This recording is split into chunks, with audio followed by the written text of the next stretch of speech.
At one point, though, the pain of putting myself in that box and trying to conform, it just became so overwhelming and so great that it was bigger than the pain of doing and saying the things that I wanted. Today we are talking about how stepping outside my comfort zone has become one of my favorite things to do, and it is my number one strategy for building confidence. We will also discuss the approach I actually took to start living more boldly. Let's dive in. Hey lady, welcome to the Highly Sensitive Woman podcast. Do you struggle with self-doubt, setting boundaries, or feeling overwhelmed? My name is Alyssa, and I'm a highly sensitive woman who spent years trying to fit in, ignoring my own needs, and living in constant fear of disappointing others. But I finally discovered the power of embracing who I am, and now I don't feel so broken. In this podcast, you'll learn to find your voice, set boundaries, and live with bold confidence and inner peace. Grab a cozy blanket. It's time to connect with someone just like you.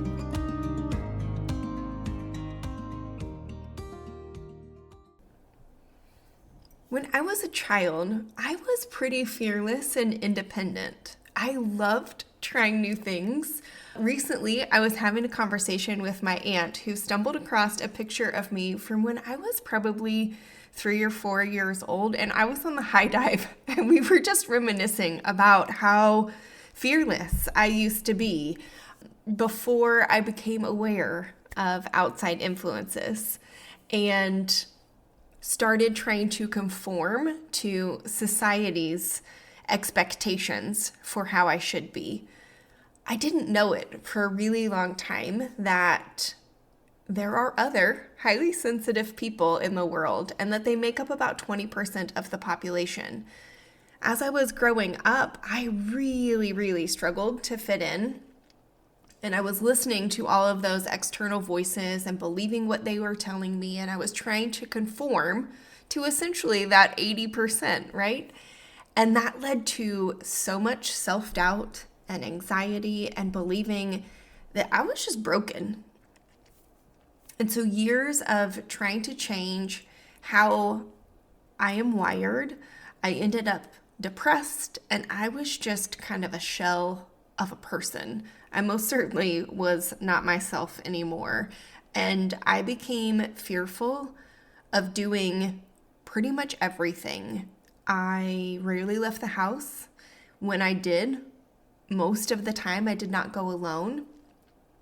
And even when I had someone else with me as kind of a security blanket, I had so much anxiety around every little detail before I went. My emotions were so heightened. I was incredibly overstimulated before I ever even stepped outside the door. And that just led to the experience not being what it could be because I wasn't going into it with the best headspace from the beginning. I also really struggled with being honest about how I felt or what I thought. I didn't want to share my opinion, even when a lot of times I knew I had something valuable to add to the conversation, or I really did care where we were going to dinner. I just didn't have the confidence to say the words out loud.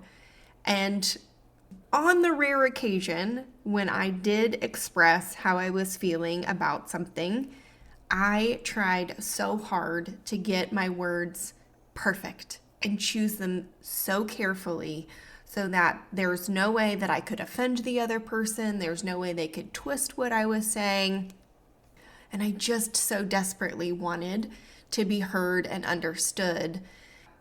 And yet choosing my words so perfectly led to a lot of being misunderstood, and my confidence just continued to diminish.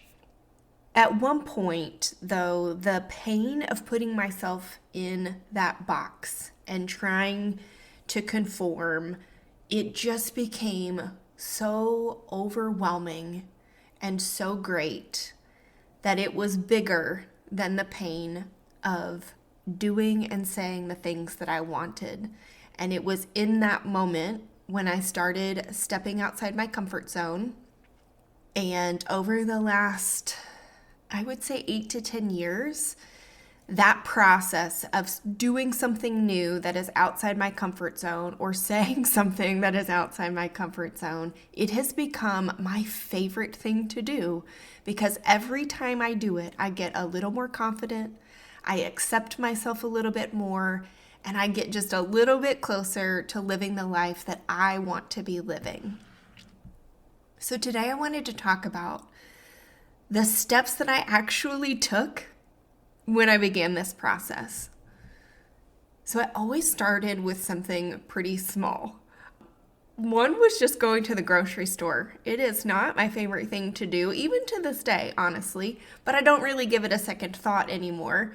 I will say that I don't go on a Sunday afternoon or, the day before Thanksgiving because it is very crowded and I get overstimulated and overwhelmed. I mean, even at the time of this recording, it is a Sunday and it is late afternoon, and after I finish up, I will go later this evening when everyone else has finished their shopping for the day and they're home with their family. That's when I will go get my groceries. Once I got a little bit comfortable with that, I thought, what could I do next? So I tried taking myself to lunch at a fast food restaurant. I also just started walking differently. I was someone who went through life, for the most part, with my head down, not making eye contact with other people, almost like that if I can't see you, you can't see me type of mentality. And obviously that is not true.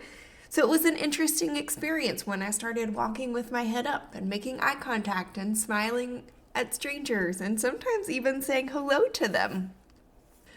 Or giving a compliment to a stranger. I'm a girl who loves shoes, and anyone who knows me knows that I have quite a shoe collection. And part of walking with my head down, I saw shoes that I loved everywhere I went, but I was always afraid to give a woman a compliment and tell her that I like her shoes. And that was something that I tried, and it was so freeing. The second tactic that I implemented was trying the same thing more than once. When I was growing up, my parents had the rule of whatever we were having for our meal, you had to take 3 bites of all of the foods on your plate. So that became a practice with eating, but it is also something that I have carried with me in life, is trying the same thing a couple of times to gather enough data to decide whether or not that particular thing is something that I enjoy or not so much. So I really encourage you to try the same thing a couple of times to get a feel for what aspects of it kind of work and what aspects maybe aren't such a good fit. The third tactic was knowing that, especially in the beginning, that doing something outside my comfort zone took a good bit of mental, emotional, and physical energy. And so I planned for that. I planned for what I was going to do in preparation for the new activity that I was going to try. And I also planned for time after to decompress and to allow myself to re-energize. Some of the things that I did in preparation for going was maybe listening to some music that would energize me and get me kind of pumped up, or I might do a power pose before I left the house so that I felt really energized and confident going into it, even though there was a good bit of fear that was right there with me too. And then when I got home, and usually the next day even, I would make sure that I didn't have something planned so that I had plenty of time to decompress and re-energize, because as highly sensitive women, we can get overstimulated and our energy can get depleted pretty easily. So really taking good care of myself, and I kept that promise to myself of having some downtime after trying something new. It was kind of like a reward for pushing myself to get outside and try that new thing. Sometimes I loved the experience that I had, and sometimes it wasn't exactly what I hoped it would be. So I made sure that each time I celebrated something, even if it wasn't exactly what I wanted it to be. I celebrated just the fact that I went, which a lot of times was the entirety of the celebration, but I also looked for what was one or two things about the experience that, while I might not have loved the experience as a whole, there were some good points and some good things that came from going. That helped me gather data to know what I might want to try next. So for example, taking myself to lunch. Trying new foods is something that I really enjoy. And so my kind of next step for taking myself to lunch was to take a cooking class. And that was stepping outside my comfort zone to be in a room full of strangers where I was cooking with them and making small talk, which can be a little bit of a challenge sometimes. So I was always looking for some things that had sort of a common thread, and how could I take that particular activity to the next level? And that leads me to the fourth tactic that I tried, is when something became kind of easy and natural, then I was like, what is the next thing that I can try? So I mentioned taking a cooking class. I also went to some meetups where I didn't know a single person. Now think about this. I was someone who was afraid to give a compliment to someone I was walking by. I was afraid to walk with my head held high and look someone in the eye. And I got to the point where I was going to meetups where I didn't know a soul and having conversations with a room full of strangers. And then when that became comfortable, what was the next thing that I could try? One of my favorites has been going to a concert by myself. I love, love, love live music. It just fuels my soul. And there was a point where there were a few shows I wanted to go to and I didn't have anyone to go with me. And I thought, well, I have two choices. I can miss out on the experience that I want to have, or I can step outside my comfort zone and try going by myself. So I went, and I started with a really small venue, and then I worked my way up to a little bit bigger, and now I feel comfortable going to a full stadium show. But there are things that I do to plan ahead. I know exactly where I want to park. I go early to avoid some of the traffic. I stay late to let the traffic dissipate. I plan ahead, and then I take care of myself when I get home from that experience.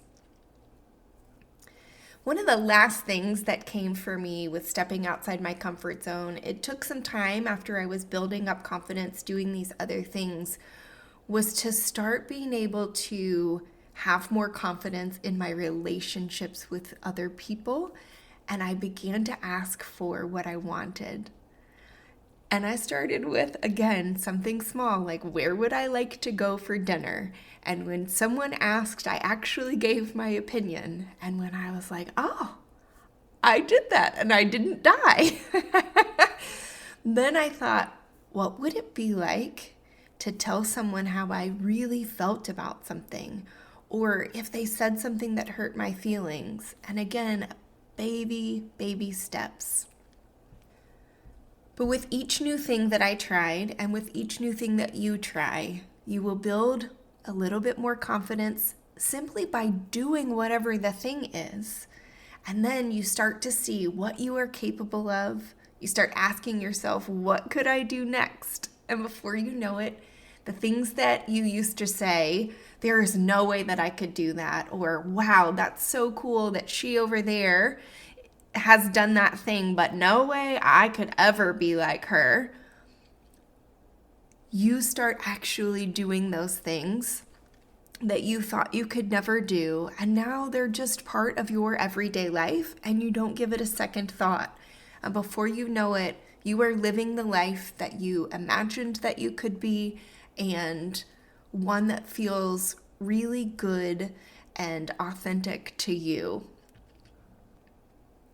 So if this desire to step outside your comfort zone really resonates you, I wanted to share that I am using what I have learned from my experiences to coach highly sensitive women like you. And I would love to have a conversation and chat about how I can offer support with building confidence and improving or increasing your self-acceptance, with setting boundaries, and how to regulate your emotions so that you learn to understand them and you don't feel bound by them. So if you would love to just have a conversation and see if we might be a good fit, you can email me at info@lifecoachalyssa.com. I hope these strategies for stepping outside your comfort zone bless you. And if I see you in the grocery store or on the walking path one day soon, that you are walking confidently with your head high and the knowledge that you are worthy of taking up space in this world. I hope you enjoyed today's episode. If so, would you take 30 seconds and share it with a friend who may be feeling like she's broken too? I'd love it if you'd leave a quick review for the show on Apple Podcasts. It brings me so much joy to know this podcast is helping you. Now it's time for me to stop talking and go soothe my senses in nature. I'll meet you back here next week for another episode. Take care.